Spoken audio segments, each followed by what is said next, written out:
Assalamu alaikum wa rahmatullahi wa barakatuhu.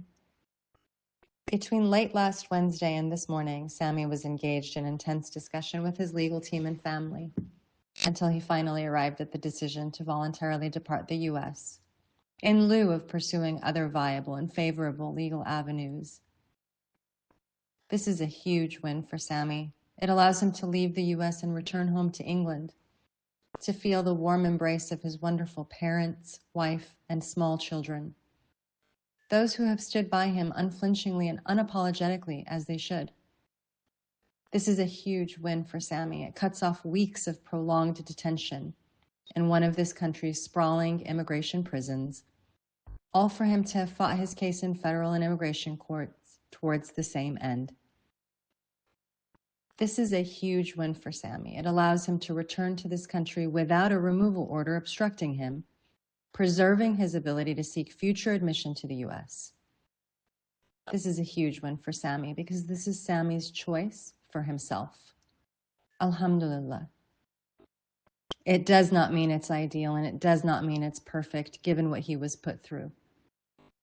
While the brass of this government was dog whistling, or perhaps just whistling in xenophobic tropes that trampled on First Amendment rights and called Sami the notorious T-word, none of those T-word allegations ever made it onto paper in a courtroom. And thus, the hollowness of what they tried to scare us with never materialized and was never real. Or it was only as real as their own echo chamber allowed them to believe. As argued in Sami's reply brief to the government's response to his federal habeas filing.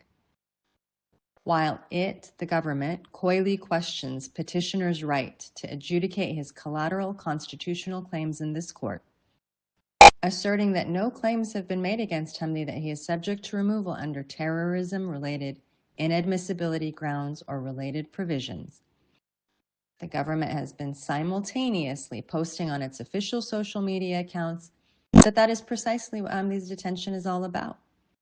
Nowhere in the government's brief or in its supporting declaration will this court find reference to petitioner as a person who is a terrorist sympathizer or actively undermines the safety of Americans. Yet vicious quotations suggesting the same were lifted from the DHS X account, posted just this morning as the undersigned were drafting this reply. Counsel for petitioner can think of only one reason for the government's decision to propound two parallel narratives, one for this court and the other for the public. The government revoked Hamdi's visa and detained him.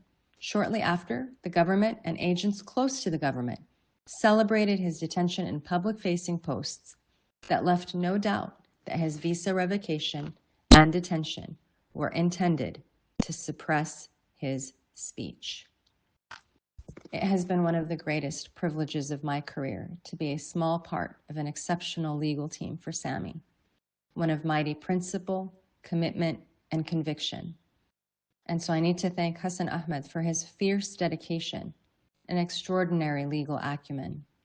CARE attorneys Zahra Billu, Amina Fields, and Layli Shirani for their tirelessness and selflessness to perfecting the brilliant legal arguments that would shine a light on the darkest actions of our government during some of our darkest times against an innocent and courageous truth teller.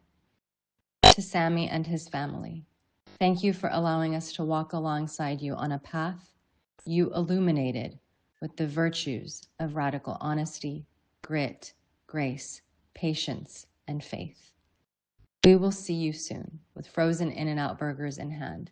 Know that we're coming for couscous and the basketball rematch.